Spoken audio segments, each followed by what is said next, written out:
वालेकुम गाइस। आज मैं आपको अपनी मामा की यूट्यूब चैनल में और आपको मैं आज दिखाऊंगा ग्लोरी का रिव्यू 580 प्रो मॉडल।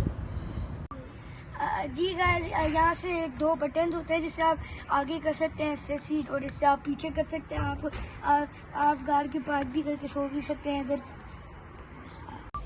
और आपको एक और भी बात बतानी है, ये गाड़ी कोई भी माउंटेन के ऊपर 3 एनर्जी है, 15 सीसी है, माउंटेन्स के ऊपर चढ़ सकती है बड़ी आसानी से।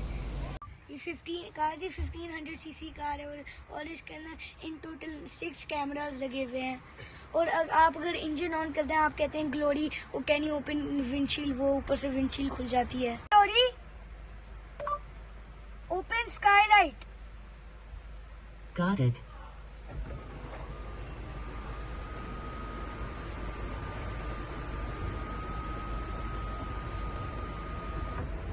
ये गाइस ऐसे आपका कर सकते हैं, ठीक है। आज मैं डिग्गी को अपने पाँव से खोल के दिखाता हूँ।